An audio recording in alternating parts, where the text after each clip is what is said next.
Coach Sheldon Harrison. There never been no comparison. You're live on the show. Sit back and have a listen. All right. LDWMMAC. This is your boy Coach Sheldon Harrison. You're live on the Coach Sheldon Harrison Combat Sports Show Live. Okay, folks. These are my final thoughts, okay, about the whole Cris Cyborg versus Julia Budd. I'm going to tell you guys something right now, okay? Julia Budd, she looked uncharacteristically nervous. Now, she's not the first fighter to be nervous before a fight, okay? Every fighter that I've ever talked to, they said that they get nervous. But Julia Budd, in the weigh-ins, in the interview yesterday, she was extremely nervous, and I kind of thought to myself, is she starting to have anxiety? Like, she looked visibly like, damn.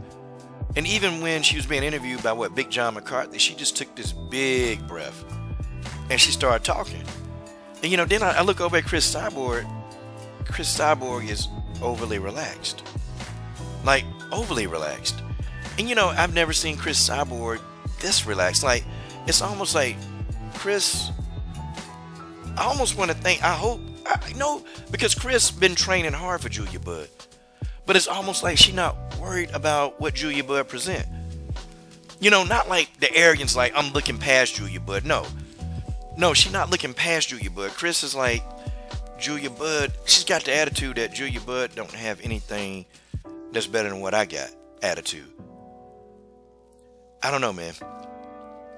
Julia Budd just looked like she got a touch of anxiety. And, all I got to do is tell y'all to just look closely. Look very, very closely. And if you guys, your eyes are open, you can begin to see a lot of things. I've been fasting. Now for what? I'm on day 7. And I do these fasts not because of just physicality or how I look. I fast so I can see. And whenever I do these long, extended fasts, I begin to see a lot of things. I begin to see things that I wouldn't normally have seen. The whole Conor McGregor thing, guys, I was telling y'all. I told y'all about that. I explained it to y'all and broke it down in detail for you that, even an idiot could have understood what I was saying. Don't be surprised if Cris Cyborg finishes this girl. And I'm talking about finishes this girl quickly. I don't think Julia Budd, maybe it's anxiety. Maybe she really is nervous. And maybe it could be a thing where, I don't know. But I can clearly see the touch of anxiety there. Oh, it's there. And I don't know what that foretells in the fight. Okay? I don't know if Julia Budd is unconfident. I don't know. But then I start thinking back. This is a fight that Julia Budd has avoided for years. And then, we can say, well, because of the steroid use, we can say all of that. But I know this is a fight that Julia has avoided for years, y'all. Okay? Then I went back and I watched 3 of Julia Budd's most toughest fights. I watched her fight Amanda Nunes, Ronda Rousey, and Germaine de Randamie. Okay? When she fought Amanda Nunes, Julia Budd was at a standstill. And it didn't, it looked like she was in between getting a takedown or striking. And so Julia Budd selected to strike with Amanda Nunes, and that didn't play out so well. For you Nunes fans, okay? A lot of you Nunes fans, y'all don't really know. And y'all are going to say, well, I knew that after I tell you. But, Amanda Nunes never started out MMA and striking. Amanda Nunes was straight jiu-jitsu for a lot of years. Before Amanda Nunes even learned how to throw her first punch, Amanda Nunes had already been doing jiu-jitsu for damn near 8 years, okay, without throwing a single punch. Amanda Nunes was a jiu-jitsu beast back then, and she is now. Julia Budd probably knew this and elected to keep the fight standing. I don't blame her. Okay, Julia Budd thought she had more of a chance standing, but it didn't work. And Amanda Nunes actually dropped Julia Budd with the left jab. She dropped her. And then that was all she wrote. When Julia Budd fought Ronda Rousey, okay, Julia Budd elected to try to fight at a distance. Okay, she knew she was a better stand-up person than Ronda Rousey. She knew her stand-up was better.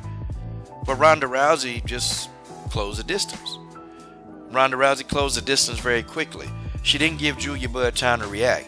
Amanda Nunes didn't give Julia Budd time to react. She didn't do that. Okay, Amanda Nunes just went right in and did what she needed to do.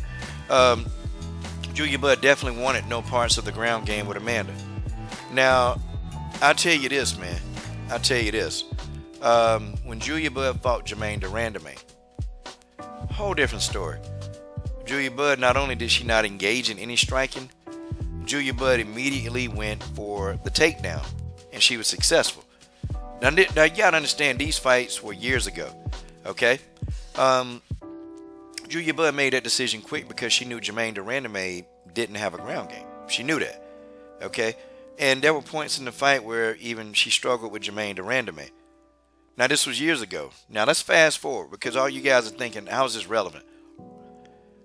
Two of her toughest fights to date were with Arlene Blencowe.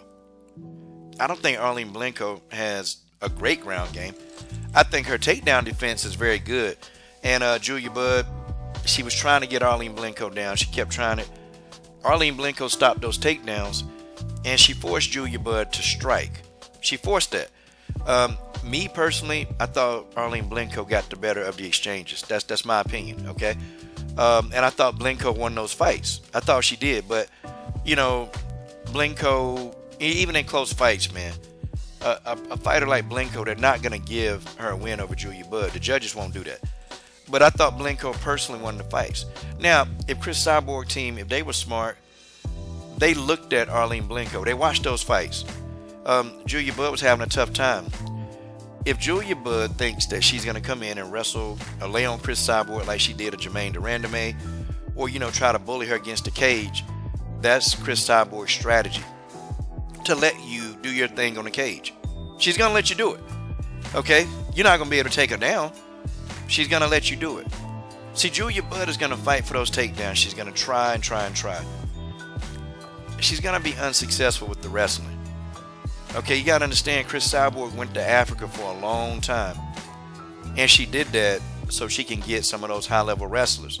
See, people don't know, even in Senegal, those are some high-level wrestlers over there. Cris Cyborg was engaged in wrestling camp over there. See, that's more brutal than any other, mostly any wrestling camp on the planet. It's very brutal. Cris Cyborg was over there for like 9 months, man. Months at a time. And, you know, she had been commuting. But she stayed over there for a long time. She wasn't over there just enjoying the culture. Cris was over there taking care of business. And I think Julia Budd is going to be terribly surprised. She's going to be terribly shocked if they go the wrestling route. Julia Budd may have to opt to stand, and if that happens, game over. Game over. Guys, as I look at how this fight and the proceedings with this fight, I'm just telling y'all, don't be surprised if Cris Cyborg finishes Julia Budd. And I'm talking about very early. Don't be surprised. Okay? I like Julia Budd. I'm a Cris Cyborg fan. But I just feel like maybe Julia, I don't know, she might be in over her head, y'all. And I'm not saying that to be mean. I'm biased, okay? I'm a Cyborg fan. But I don't know if this woman is confident. What do y'all think? Those are my final thoughts.